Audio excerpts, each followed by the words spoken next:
예, 한 주간의 정치 관련 여러 가지 정보, 사실 이런 것들을 전달해 드리는 순서인데요. 자, 오늘도 이데일리 정치부의 김우성 차장님 함께하겠습니다. 안녕하세요. 예, 안녕하세요. 예, 5월 2일이 공휴일이 아니래요. 예, 아쉽게 좀 그렇게 됐습니다. 네. 예. 아니 다음 주에 논다기보다 쉬시잖아요. 5월 1일 날 근로자의 날이긴 한데 예. 공식적으로 쉬는 날이긴 한데 후보들이 움직이면 저희도 움직여야 돼가지고요. 아, 그렇죠. 과연 쉴 수 있을까 모르겠습니다. 예. 예. 아니 우리는 하루 쉬려고요 그날 다음 주에. 예. 근데 자, 이 지금 뭐 이 후보들 움직임 말씀하셨는데 지금 저 민주당은 이번 주 일요일 그러니까 한 며칠 후면 끝나잖아요. 토요일, 일요일, 그러니까 일요일 날 킨텍스에서 강원이랑 이제 최종 이제 추도권 이렇게 하는데 그때 이제 최종 결론이 나지 않을까 하는데 이미 뭐 교수님도 아시겠지만은 결정이 돼 있지 않습니까? 그렇죠. 뭐 예. 5대0이죠 뭐. 예. 예. 근데 이제 관심 뭐냐면 90%를 넘느냐 안 넘느냐 이거 아니겠어요? 예. 근데 뭐 제가 볼 때에는 호남 경선에서 몇 퍼센트를 얻느냐는 분명히 의미는 있을 겁니다. 예. 호남은 어차피 민주당의 정통성을 부여할 수 있는 지역이니까요. 예. 그죠? 그래서 이번 토요일 날 경선에서 이게 그러니까 뭐 이재명 대표가 투표를 압도적으로 앞서올 거라고는 당연한 사실이긴 한데 과연 호남에 있는 권리당원들이 이 민주당의 이재명 민주당에 대한 투표 호응을 얼마만큼 하느냐가 아마 관건이지 않을까. 뭐 저번에도 교수님 말씀하셨다시피 4.2 보궐선거에서 담양 군수에서 패배를 했잖아요. 민주당이요. 그래서 그런 그 정서가 계속 다시 한번 표출이 될 건지 아니면은 뭐 이재명 대표에 대한 그래도 한번 믿어보자라는 정서가 있을지 관심이 보이고 있습니다. 근데 솔직한 얘기로 국민의힘이 오히려 이 컨벤션 이펙트는 국민의힘이 좀 기대를 해야 되거든요. 왜 그러냐면 민주당 같은 경우에는 뭐 5대명이 5명 뭐 별얘기 다 나오니까 원래 그쪽은 기대도 안 했을 거예요. 컨벤션 효과는. 본선에 치중한다 이런 전략이었을 텐데 국민의힘은 그래도 이게 좀 뭐가 필요하다라고 생각할 텐데 여기도 컨벤션 효과가 그렇게 많은 것 같진 않아요. 그래서 제가 윤석열 질문 하나 해도 돼요? 네, 하십시오. 바퀴벌레로 태어나고 싶으세요? 바퀴벌레로 태어나고 싶으세요? 차바퀴로 태어나고 싶으세요? 라는 질문을 국민의힘 경선에서 해가지고 그냥 아주 비난이 쇄도에 있었잖아요. 뭘로 태어나고 싶으세요? 근데 우리 김 차장님. 어쨌든 곤충이랑 물건 둘 중에 하나 뭘 태어나고 그러잖아요. 한동훈 전 대표는 그래도 살아있는 게 낫다 그래가지고 바퀴벌레를 골랐다고 그러더라고요. 고정 속옷은 뭐 이거는 그냥 애교였네요 보니까.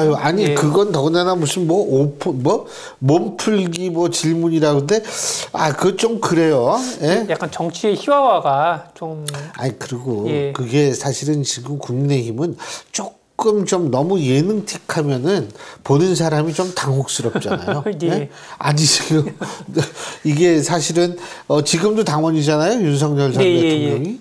원인 제공자가 있는 정당인데 좀 그렇죠. 근데 그 원인 제공자가 더 주목을 받고 있으니 참 아이러니한 게 제가 한번 구글 트렌드를 돌려봤거든요. 그러니까 이제 이게 구글 트렌드가 뭐냐면은 검색 빈도에 있어가지고 얼마만큼의 더 많이 검색되느냐 상대적 양을 비교한 건데 제가 그래도 나름 보수에서 1위 주자인 김문수랑 윤석열을 놓고 돌려봤는데 지난 한 화요일, 수요일까지 계속 윤석열이 김문수의 2배 정도가 되겠더라고요.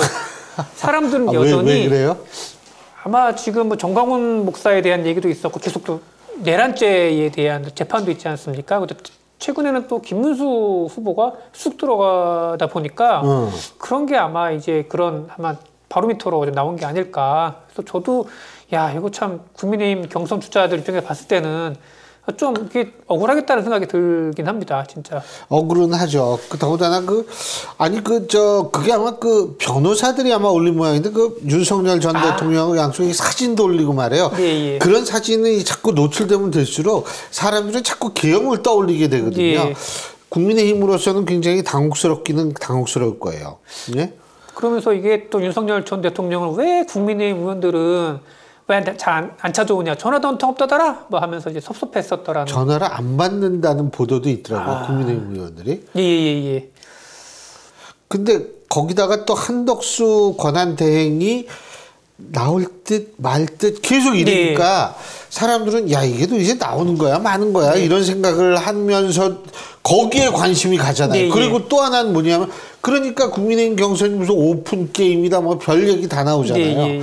한덕수 권한대행 이것도 이 문제도 상당히 좀 국민의힘 입장에서 볼 때는 부담스럽죠.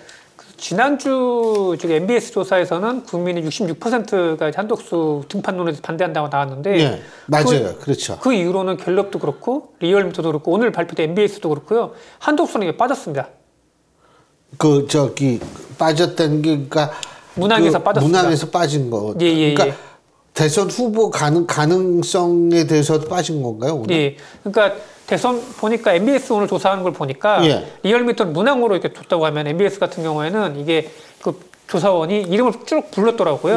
그 안에 선택하게 했었는데 일단은 거기에 한덕수 이름 빠져다 보니까 아예 그냥 그 나래비로 세워도 퍼센트로 잡히지가 않더라고요. 그러니까 공식적으로 출마 선언을 안 해서 빠진 건가요? 그런 것 같습니다. 그리고 이제 워낙에 이제 그 한덕수라는 이름 존재 자체가 이 여론조사에서 다른 경선 주자들보다 더 주목을 받다 보니까 오히려 이게 더 여론에 대한 왜곡이랑 호도가 아닐까라는 해석에 따라서 좀 이렇게 뺀 게 아닐까라는 생각이 듭니다. 예.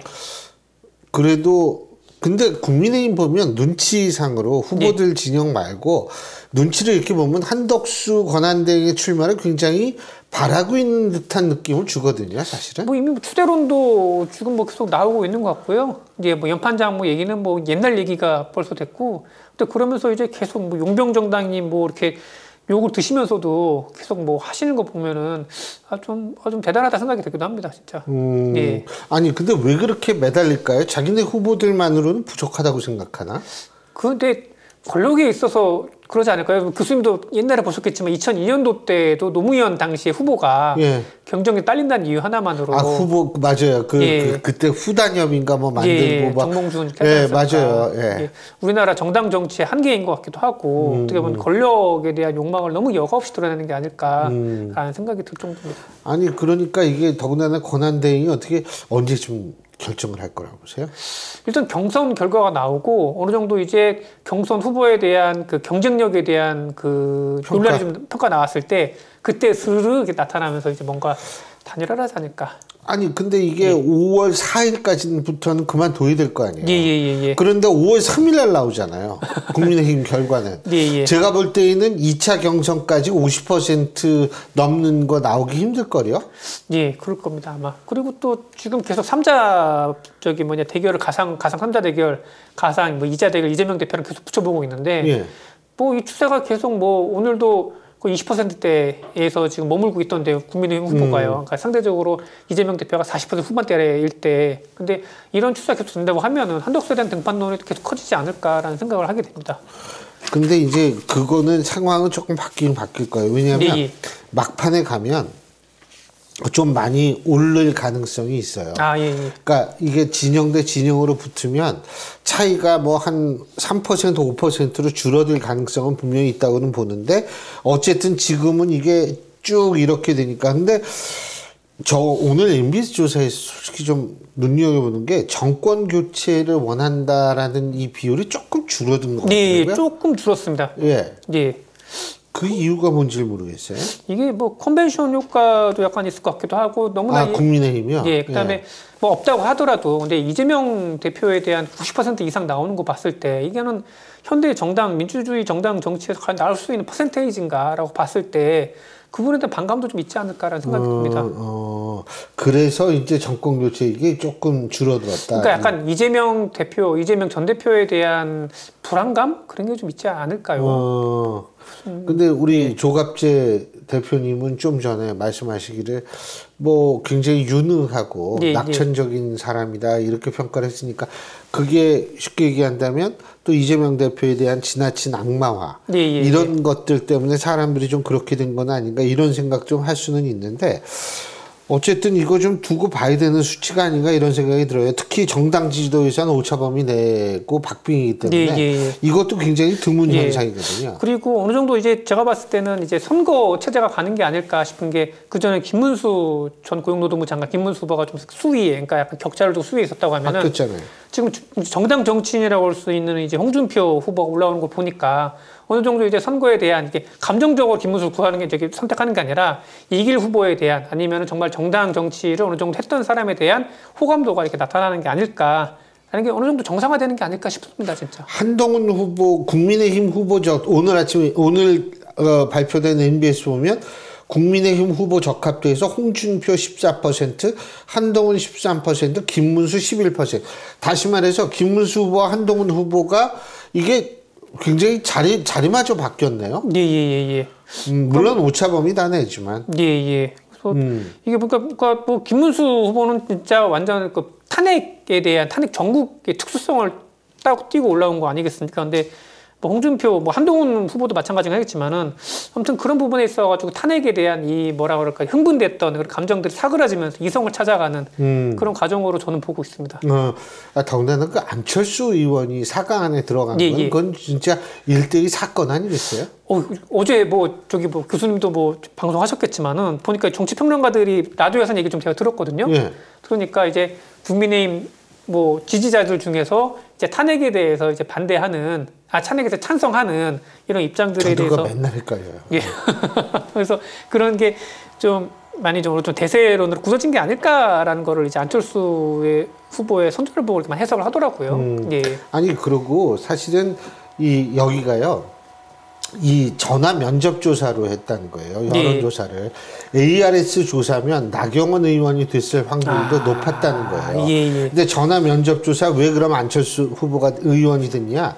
전화 면접은 잘 아시지만 무당층이 많이 잡히잖아요. ARS보다.